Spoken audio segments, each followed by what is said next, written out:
എന്റെ പ്രിയപ്പെട്ട പണ്ഡിത സുഹൃത്തുക്കളോട്, എന്റെ പ്രിയപ്പെട്ട സഹോദരിമാരോട്, നിങ്ങൾ വിചാരിക്കുന്നത് പോലെ ഇത് വെറുതെ കോഴിയെറുക്കാൻ വേണ്ടി പഠിക്കുന്നതല്ല.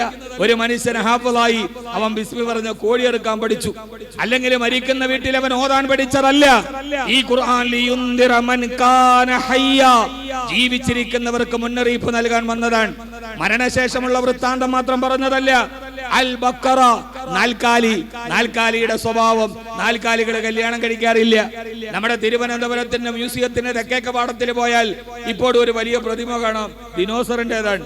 ഒരു കാലത്ത് ഭൂമിയിൽ ജീവിച്ചിരുന്ന ദിനോസറുകൾ ഇന്ന് ഒരെണ്ണത്തെ പോലും എടുക്കാൻ പറ്റാതെ വംശനാശം സംഭവിച്ചു പോയി. എന്തുകൊണ്ട്? അവർ കൃത്യമായി വിവാഹ കർമ്മത്തിൽ ഏർപ്പെടുകയോ പ്രത്യുൽപാദന കർമ്മം നടക്കാത്തത് കൊണ്ട്. ഒരു കാലം വരെ നിന്നെങ്കിലും കൃത്യമായ ലൈംഗിക ബന്ധത്തിലൂടെ പ്രത്യുൽപാദനം നടക്കാത്തത് കൊണ്ട് ആ വർഗം ലോകത്ത് അവസാനിച്ചു പോയി. അള്ളാഹു പറയുകയാണ്, നാൽക്കാലികൾ കല്യാണം കഴിക്കാറില്ല. അതുകൊണ്ടാണല്ലോ പണ്ടൊക്കെ ഒരു സിനിമാ പാട്ട് തന്നെ ഉണ്ടായിരുന്നു, പാറി നടക്കും പറവകളൊന്നും വേളി കഴിക്കാറില്ല, നാൽക്കാലികൾ വിവാഹം കഴിക്കാറില്ല. അള്ളാഹു ആ സൂറത്തിലൂടെ പറയുകയാണ്, മനുഷ്യ നീ നാൽക്കാലിയെ പോലെയല്ല. വലഖദ് കറംനാ ബനി ആദം, ആദമിന്റെ മക്കളെ ഞാൻ ബഹുമാനിച്ചിരിക്കുകയാണ്. അതുകൊണ്ട് അൽ ബക്കറ, നാൽക്കാലിയെ പോലെ മനുഷ്യനാവരുത്. ആലു ഇമ്രാൻ, ഇമ്രാനിനെ പോലെ നിനക്കൊരു കുടുംബം ഉണ്ടാവണം. നീ വിവാഹം കഴിക്കണം, നീ നിക്കാഹ് കഴിക്കണം. രണ്ടാമത്തെ സൂറത്തിന്റെ പേര് ആലു ഇമ്രാൻ, ഇമ്രാന്റെ കുടുംബം. കുടുംബത്തോടെ, മക്കളോടെ, നാൽക്കാലിയെ പോലെ അല്ലാതെ പടച്ച തമ്പുരാന്റെ നിയതമായ വ്യവസ്ഥകളെയും വ്യവസ്ഥിതികളെയും അനുസരിച്ച് ലോകത്ത് ഖിയാമത്ത് നാൾ വരെ നിലനിൽക്കേണ്ടവനാണ് നീ. അതുകൊണ്ട് രണ്ടാമത്തെ അധ്യായം ആലു ഇമ്രാൻ, കുടുംബം ഉണ്ടാവണം. മൂന്നാമത്തെ അധ്യായം അന്നിസാ, പെണ്ണ്, സ്ത്രീ എന്നാണ് അതിന്റെ അർത്ഥം. ഒരു കുടുംബത്തിന്റെ ഏറ്റവും പ്രധാനപ്പെട്ട പ്രതലമുണ്ടാകുന്നത് അന്നിസാ, സ്ത്രീയിലൂടെയാണ്. നാലാമത്തെ അധ്യായം അൽ മായിദ, ഒരു പെണ്ണ് രാപകൽ കഷ്ടപ്പെട്ടുണ്ടാക്കുന്ന മായിദ ഭക്ഷണത്തളിക. ആ ഭക്ഷണത്തളികയുടെ ചുറ്റുമിരുന്നിട്ടാണ് ഒരു കുടുംബത്തിന്റെ സൗന്ദര്യവും സൗരഭ്യവും മുമ്പോട്ട് പോയത്. എന്റെ പ്രിയപ്പെട്ട സഹോദരങ്ങളോട് ഞാനൊരു വലിയ പ്രഭാഷണത്തിലോട്ട് കിടക്കുകയല്ല. ധാരാളം പണ്ഡിതന്മാർ അണിനിരക്കുന്ന ഈ സദസ്സ്, ഈ പണ്ഡിതന്മാരോട് പറയേണ്ടത് എന്തെന്നറിയാതെ പതറുകയാണ് ഞാൻ. പക്ഷേ ഖുർആനിനെ മുമ്പിൽ നിർത്തിയിട്ട് ഒരു ഗവേഷണത്തിന്റെ ജാലക വിരികളെ നമുക്ക് തുറക്കാൻ കഴിയണം. എത്ര മനോഹരമാണ് അതിന്റെ സൂറത്തുകളെ അല്ലാഹു ചേർത്ത് വെച്ചത്. എത്രമേൽ മനോഹരമായി. അഹ്സനൽ ഹദീസ്, ഏറ്റവും മനോഹരമായി. ഇത് പറയാത്തതൊന്നുമില്ല. ആയത്തുകൾ തമ്മിൽ 6666 പരം വരുന്ന ആയത്തുകൾ ഉണ്ടെങ്കിൽ ഓരോ ആയത്തുകളും തമ്മിൽ പരസ്പര ബന്ധമുണ്ട്. എല്ലാം സിബാഖുൽ ആയത്ത് എന്ന് തഫ്സീറിൽ പറയും. ഒരായത്ത് പറഞ്ഞാൽ അതിന്റെ താഴെ പറയുന്ന ആയത്തിന് ബന്ധമുണ്ട്. പരസ്പര വൈരുദ്ധ്യമല്ല, എല്ലാം പരസ്പര പൂരകങ്ങളാണ്.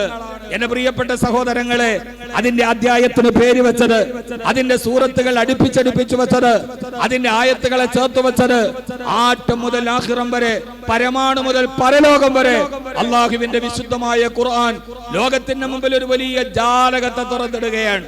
1 മുതൽ എണ്ണാൻ പഠിപ്പിച്ച് 1 മുതൽ 10 വരെ ഈ ഖുർആന്റെ ഓരോ ആയത്തുകൾ, ഓരോ സൂറത്തുകൾ അള്ളാഹു പറയുകയാണ്, നിന്റെ ജനനം മുതൽ മരണം വരെ നാവ് തെളിച്ച്, നാവ് തുറന്ന്, ഈ നാക്ക് കൊണ്ട് നീ സംസാരിക്കാൻ തുടങ്ങുമ്പോ നിന്റെ വിദ്യാഭ്യാസത്തിന്റെ ആദ്യ കാലഘട്ടം മുതൽ അള്ളാഹു തന്നെ മാടി വിളിക്കുകയാണ്.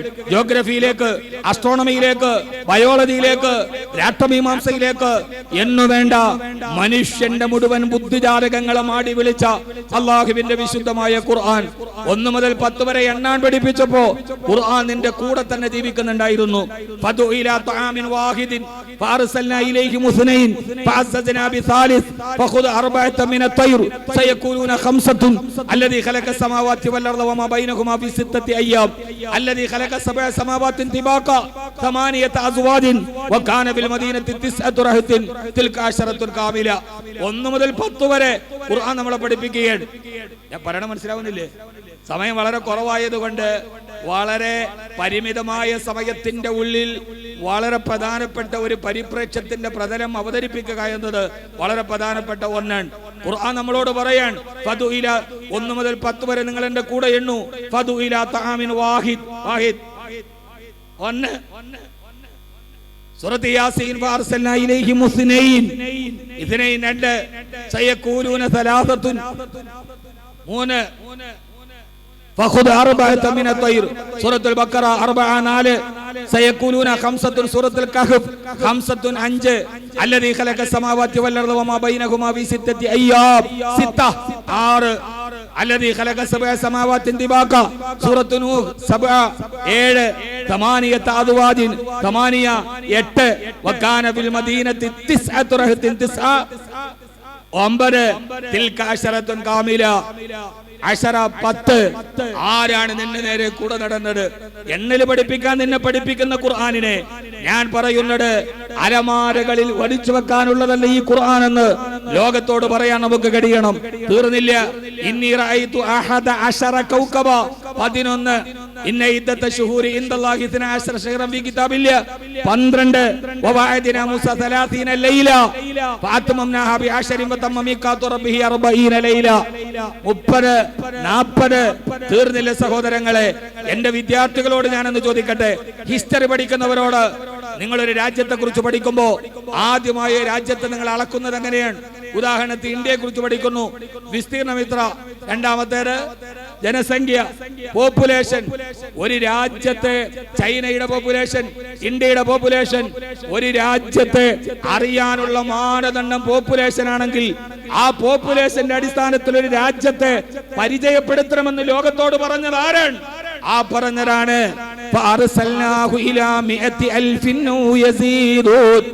ഞാൻ യൂനുസ് നബിയെ നീനവയിലേക്ക് പറഞ്ഞു വിട്ടു.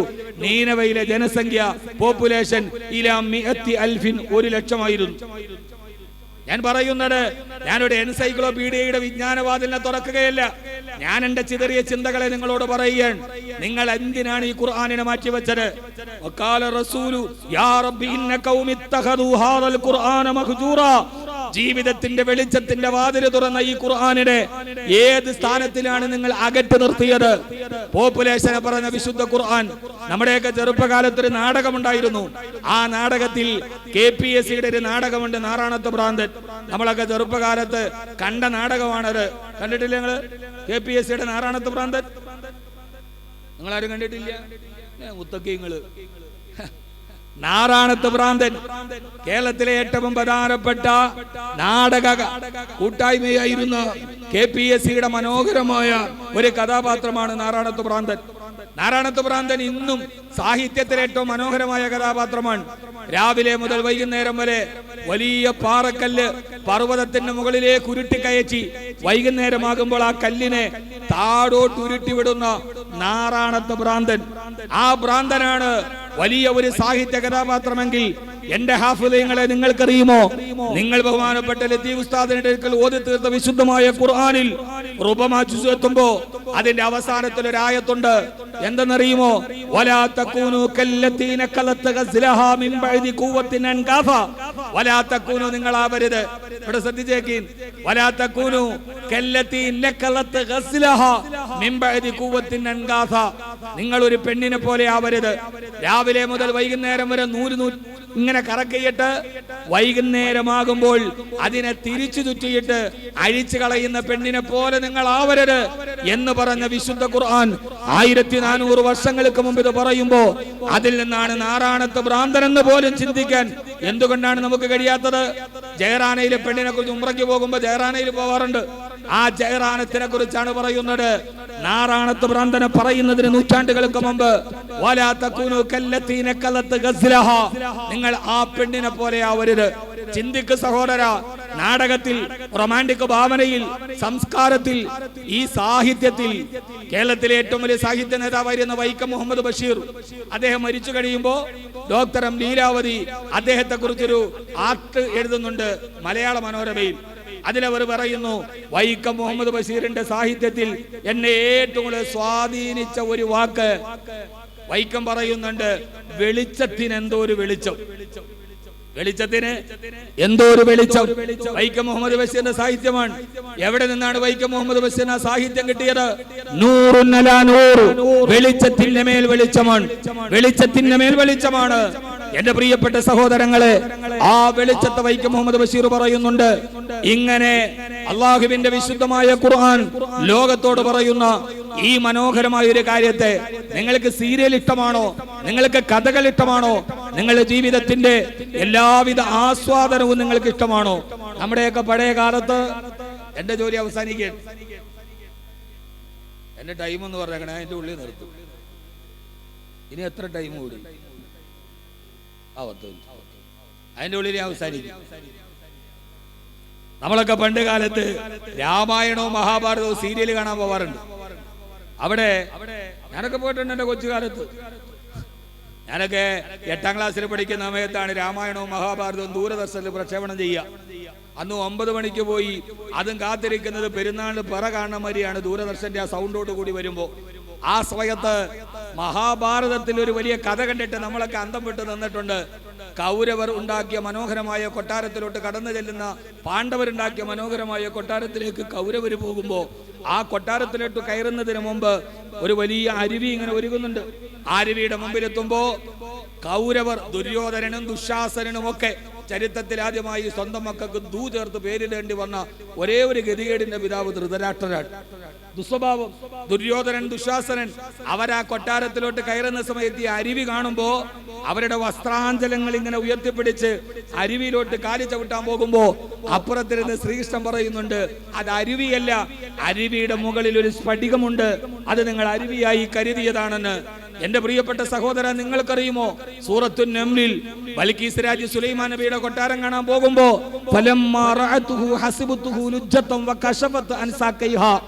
ആ കാണുന്ന സുലൈമാൻ നബിയുടെ കൊട്ടാരത്തിന്റെ മുമ്പിൽ തടം തല്ലിയാത്തൊടുക്കുന്ന അരുവിയുടെ മുമ്പിലെത്തിയ ബൽഖീസ് രാജ്ഞി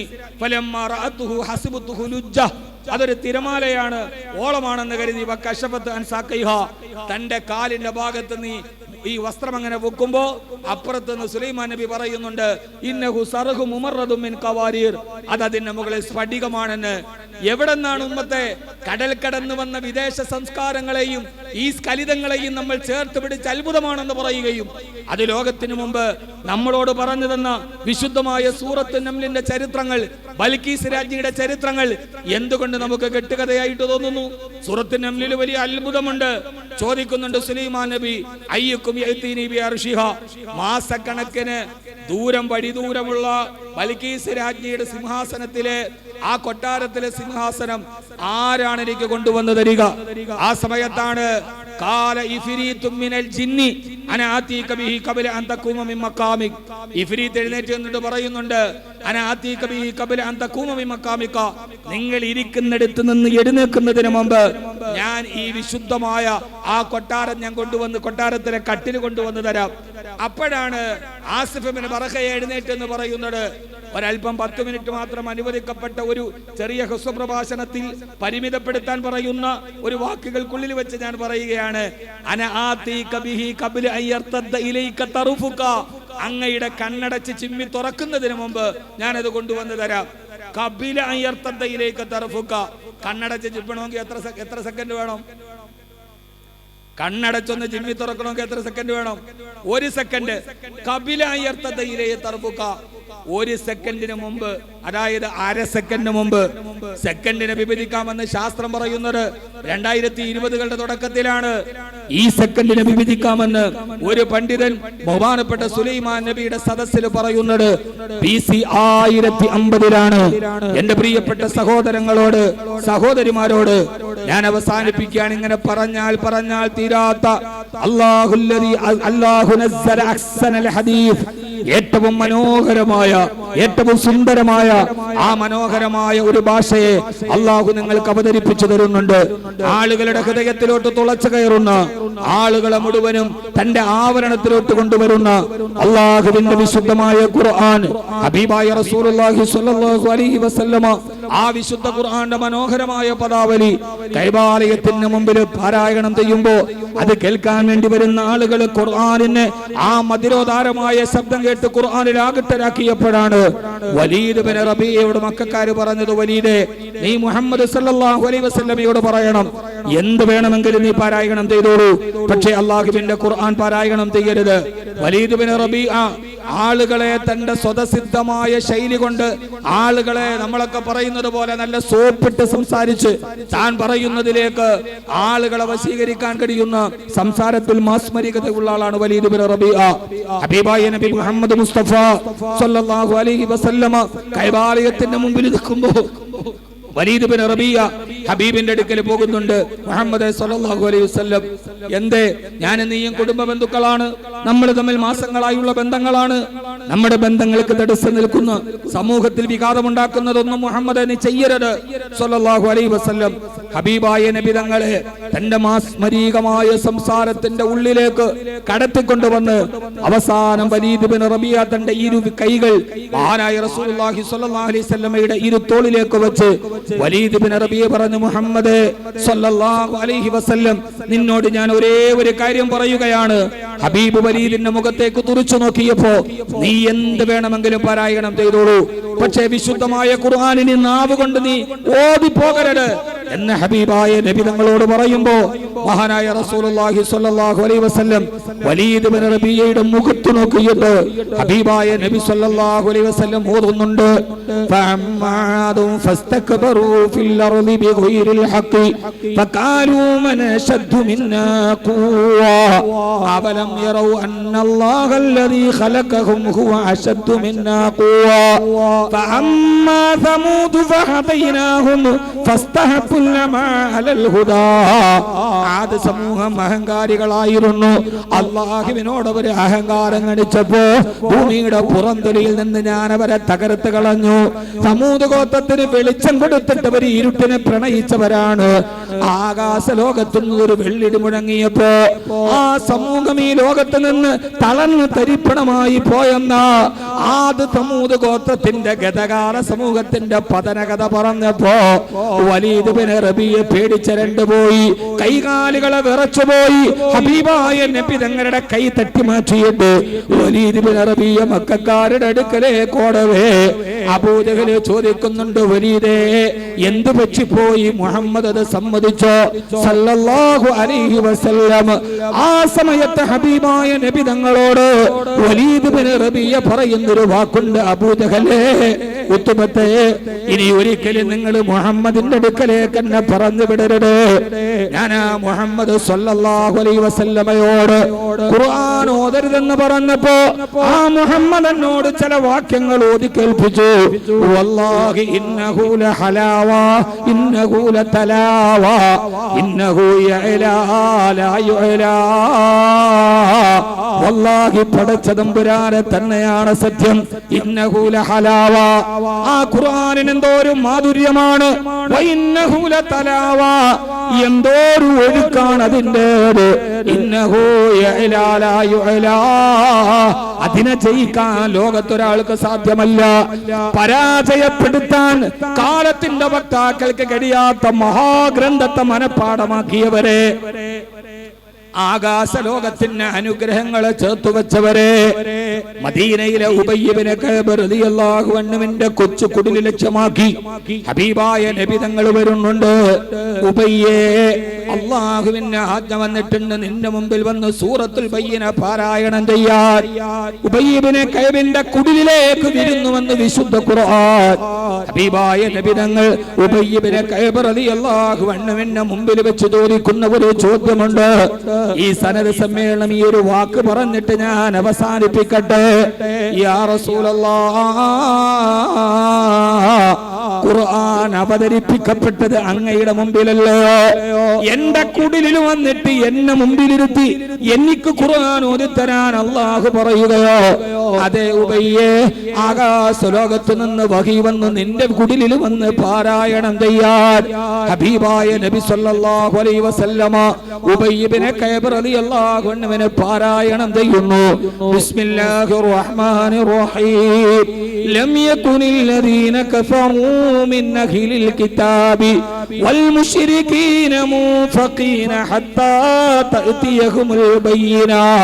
സൂറത്തുൽ ബയ്യിന ഓതി അവസാനിക്കുമ്പോ മദീനയിലെ കൊച്ചു കുടിലിൽ ഇരുന്നിട്ട് ഉബയ്യ് ഇബ്നു കഅബ് റളിയല്ലാഹു അൻഹു അവിശ്വസനീയതയോടെ ചോദിക്കുന്ന ഒരു ചോദ്യമുണ്ട്. യാ റസൂലല്ലാഹ്, അസമ്മാനി റബ്ബി ഫിസ്സമാ, ആകാശ ലോകത്ത് വെച്ച് അല്ലാഹു ഉബയ്യിന്റെ പേര് പറഞ്ഞു. അസമ്മാനി റബ്ബി ഫിസ്സമാ, ആകാശ ലോകത്തിന്റെ പേരുകളെ പറഞ്ഞു വെച്ചുവോ?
اللهم رب هذه الدعوة التامة والصلاة القائمة آت محمدا الوسيلة والفضيلة ودرجة الرفيعة وبعثه مقام محمودا الذي وعدته وارزقنا شفاعته يوم القيامة إنك لا تخلف الميعاد.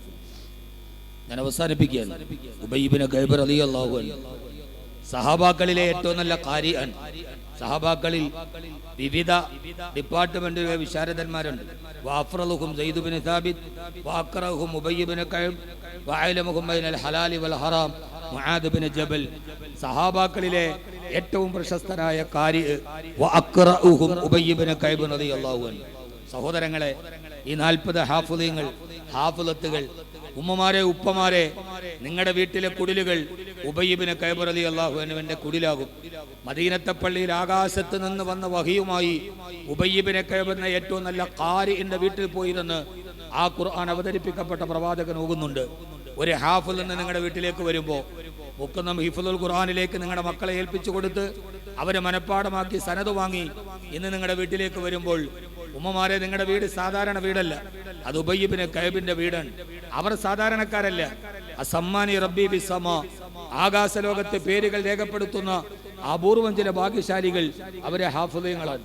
ഇവിടെ വന്ന് സനദ് വാങ്ങിച്ചു നോക്കുമ്പോൾ ഞാനിങ്ങനെ മനസ്സിൽ ചിന്തിക്കുകയായിരുന്നു, ഇതേപോലെ പാരിതോഷികം നാളെ പരലോകത്ത് പടച്ചതമ്പുരാൻ ഈ മാതാപിതാക്കൾക്ക് കൊടുക്കുന്ന ഒരാദരവിന്റെ ദിവസമുണ്ട്.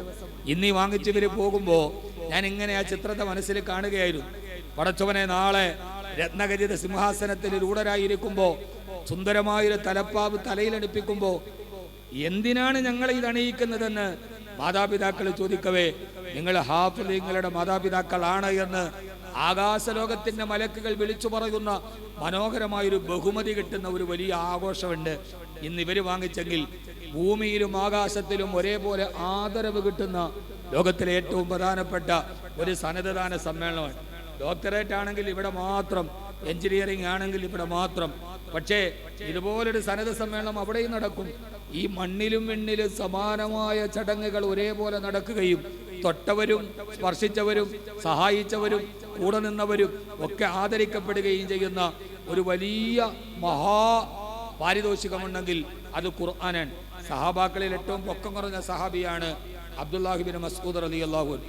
അതോടൊപ്പം തന്നെ വളരെ മെലിഞ്ഞ ആളുമാണ്, വളരെ നാണമുള്ള ഒരാളുമാണ്. ഞാൻ നിങ്ങളോട് വളരെ മനോഹരമായിട്ടൊരു കാര്യം പറയട്ടെ. ഈ വന്ന മുഴുവൻ ആളുകളോടും ഹാഫിളാവാൻ കഴിഞ്ഞില്ല, നന്നായി ഓതി പഠിക്കാൻ കഴിഞ്ഞില്ല. പക്ഷേ ഹാഫിളീങ്ങളുടെ മുഹിബ്ബീങ്ങളാവുക, ഖുർആന്റെ ഖാദിമീങ്ങളാവുക. നമുക്ക് ലോകത്ത് വേറെ യാതൊരുവിധ ബഹുമതിയും വേണ്ട. മഹാനായ അബ്ദുല്ലാഹി ഇബ്നു മസ്ഊദ് റളിയല്ലാഹു അൻഹു സഹാബാക്കളിൽ ഏറ്റവും പൊക്കം കുറഞ്ഞ ആളാണ്. അതോടൊപ്പം തന്നെ തീർത്തും മെലിഞ്ഞ ആളാണ്, വലിയ ലജ്ജയുള്ള ആളുമാണ്. എപ്പോഴും ഇങ്ങനെ കൂനിക്കൂടി അദ്ദേഹം ഏറ്റവും അവസാനം തന്റെ ശരീരം വളരെ ദുർബലമാണ്, അതാരും കാണാതിരിക്കാൻ ഒരു ചെറിയ മേൽമുണ്ട് ഇങ്ങനെ പുതച്ച് നടക്കാറുള്ളൂ. അദ്ദേഹത്തിന്റെ ശരീരം ആരും കണ്ടിട്ടില്ല.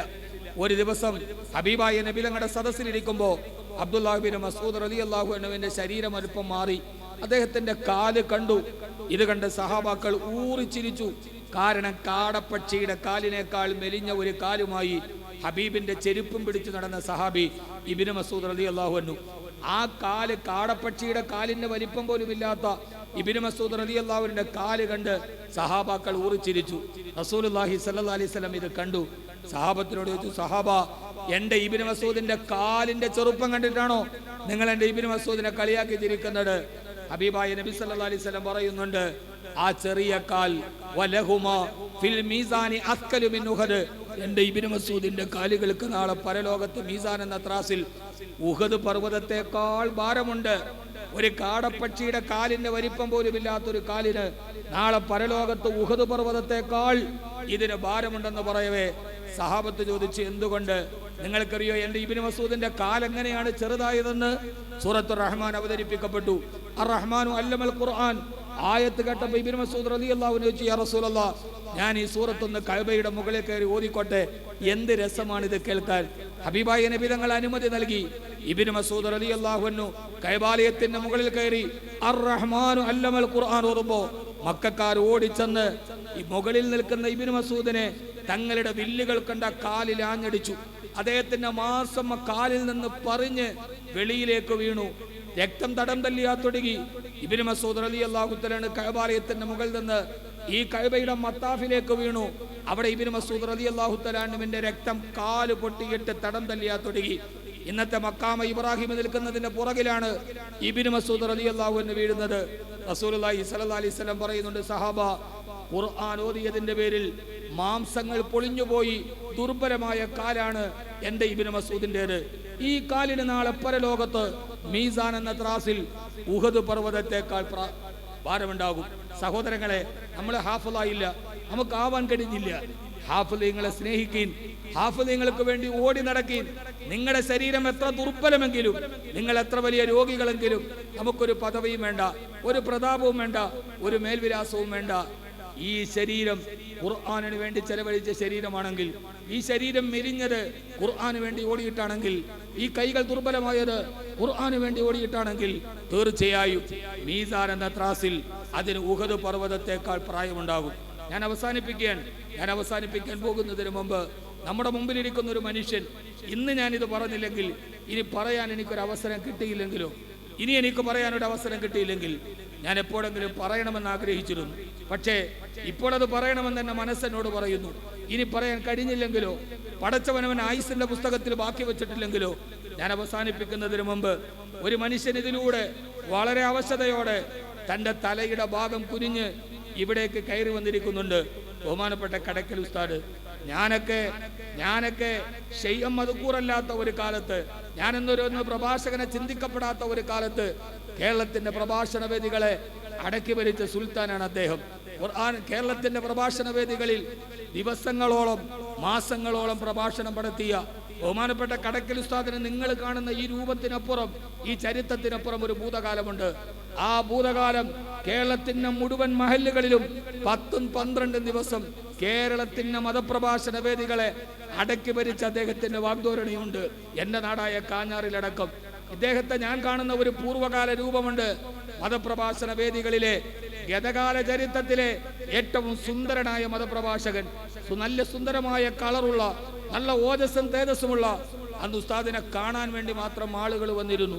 എന്റെ പ്രിയപ്പെട്ട സഹോദരങ്ങളെ, കാലത്തിന്റെ ഈ പ്രവാഹത്തിന്റെ അടുക്കം അവസാനം എന്നെപ്പോലെയുള്ള ഈ, ഞാനൊരു പ്രഭാഷകനായിട്ടല്ല, എന്നെ പോലെ വലം യബ്ക ഫില്ലൗലാദി ഇല്ലാ ഹുസാറത്തുൻ വഫാറകരീമൻ കാന ഖബലു കരീമ, മലവെള്ളപ്പാച്ചിലിൽ എവിടെയോ ആകസ്മികമായി തുരുത്തിൽ പറ്റിപ്പിടിച്ചിരുന്നപ്പോ പാഞ്ഞു വന്ന ഏതോ ഒരു കണികയിൽ അറിയാതെ ആരുടെയോ ഒരു മുജ്ജന്മ സുഹൃതം കൊണ്ട് തട്ടിപ്പറ്റി വന്ന് പ്രഭാഷണ വേദിയിലെത്തിയ എന്നെയൊക്കെ ഇവിടേക്ക് കൊണ്ടുവന്ന ഒരു മഹാമനീഷി.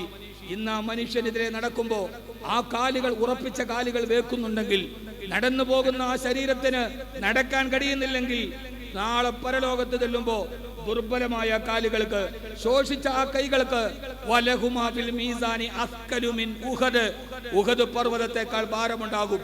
കാരണം ഞാൻ എൻ്റെ ജീവിതം തുടങ്ങി, എൻ്റെ പഠനം തുടങ്ങിയ ഒരു കാലം മുതൽ പൂന്തറ ഹിദായത്തുൽ ഇസ്ലാമിൽ ഞാൻ മുറ്റത്തിരിക്കുന്ന ഒരു സമയത്ത് എൻ്റെ ശൈഖുനൽ മർഹൂം പി കെ കോയ മൗലാന നവ്വറല്ലാഹു മർക്കദ, ദക്ഷിണ കേരള ജമിയത്തുൽ ഉലമയുടെ ഖജനാവ് സൂക്ഷിപ്പുകാരനായിരുന്ന ഖജാൻജി, ആ മുറ്റത്ത് കടക്കൽ ഉസ്താദ് വരുന്നത് മുതൽ, ഞാൻ കാഞ്ഞാറിലെ മദ്രസയിൽ 4ാം ക്ലാസ്സിൽ പഠിക്കുന്നത് മുതൽ ആ മനുഷ്യനെ കാണുന്നുണ്ട്.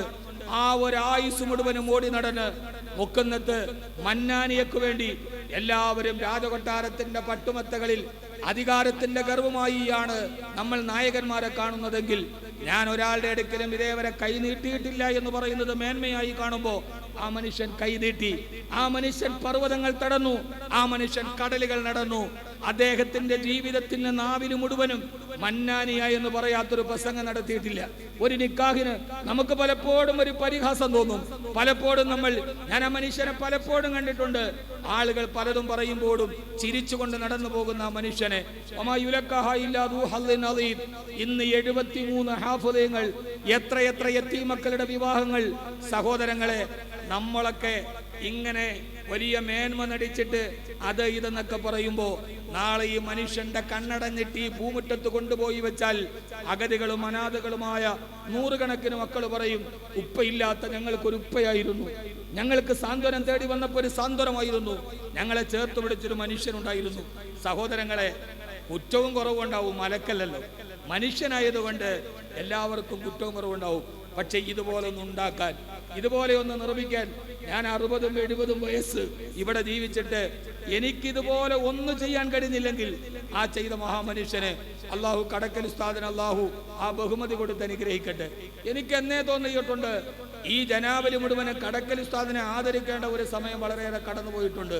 ആ മനുഷ്യൻ പരിഹാസങ്ങൾക്ക് ചെവി കൊടുത്തില്ല. ചിരിച്ചവരുടെ മുമ്പിൽ, കോപിച്ചവരുടെ മുമ്പിൽ ചിരിച്ചു നിന്നു. ഞാനൊക്കെ പല പ്രാവശ്യം സംഘടനാ രംഗത്ത് നിൽക്കുന്ന സമയത്ത് ഉസ്താദിനോട് വളരെ വർത്താനം പറഞ്ഞിട്ടുണ്ട്. അപ്പോഴൊക്കെ അവസാനം പോകുന്ന നേരത്ത് കൂടെ ഉണ്ടാവണമെന്ന് പറഞ്ഞ് ചേർത്ത് പിടിച്ച ഒരു മനുഷ്യന്, ഇതേവരെ ദേഷ്യപ്പെടാത്ത ഒരു മനുഷ്യന് അള്ളാഹു അദ്ദേഹത്തിന് ഇസ്സത്ത് കൊടുക്കട്ടെ, ആഫിയത്ത് കൊടുക്കട്ടെ. ഉസ്താദിന്റെ ജീവിതത്തിലെ ഏറ്റവും വലിയ മനോഹര സമ്പാദ്യമായി ഈ കൂടെ ഉണ്ടാവും. അതിന്റെ പുറകിൽ ബഹുമാന്യരായ ഉസ്താദിന്റെ മക്കൾ കടക്കൽ ജുനൈദ് സാഹിബ്, യൂസുഫ് ഹാദിയൊക്കെ. എനിക്കൊരു പ്രത്യേകതയുണ്ട്, എൻ്റെ ജീവിതത്തെ ഡൈവേർട്ട് ചെയ്തൊരു സ്ഥാപനമാണ് ഈ ബുക്കുന്നം ബനാത്തിനോടുള്ള എൻ്റെ ഒരു ബന്ധം. എൻ്റെ ജീവിതത്തെ രണ്ടായിട്ട് പകുത്ത സ്ഥാപനമാണിത്. ഞാൻ ബാക്കിയാത്തിൽ നിന്ന് വന്ന് ഇടുക്കി ജില്ലയിലെ തൂക്കുപാലത്ത് ജോലി ചെയ്യുമ്പോഴാണ് 2 ദിവസത്തെ വാതിന് 3 ദിവസത്തെ വാതിന് വേണ്ടി ഇവിടെ വരണത്. ഇവിടെ നിന്നാണ് കാരാളികോണത്തേക്ക് ഞാൻ ഖത്തീബായിട്ട് പോണത്. ആ പോക്കോടുകൂടി എൻ്റെ ജീവിതം രണ്ടായി. ഞാൻ പിന്നെ കൊല്ലംകാരനായി. കഴിഞ്ഞ 20 വർഷമായി ഞാൻ എൻ്റെ ജില്ല വിട്ട് ഈ നാട്ടുകാരനായതിൻ്റെ പുറകിൽ ഈ ഒരു സ്ഥലത്തിന് എൻ്റെ ജീവിതത്തിൽ ഒരു നിർണായക വഴിത്തിരിവുണ്ട്. അതുകൊണ്ടാണ് ഇവിടെ എത്തിയത്. അള്ളാഹു സ്വീകരിക്കട്ടെ എന്ന ദുആയോടുകൂടി ബഹുമാനപ്പെട്ട കടക്കൽ ഉസ്താദിന് അള്ളാഹു ആഫിയത്തും ആരോഗ്യവും ദീർഘായുസ്സും നൽകി അനുഗ്രഹിക്കുമാറാകട്ടെ. അള്ളാഹു അദ്ദേഹത്തിൻ്റെ സേവനങ്ങളെ അള്ളാഹു സ്വീകരിക്കട്ടെ.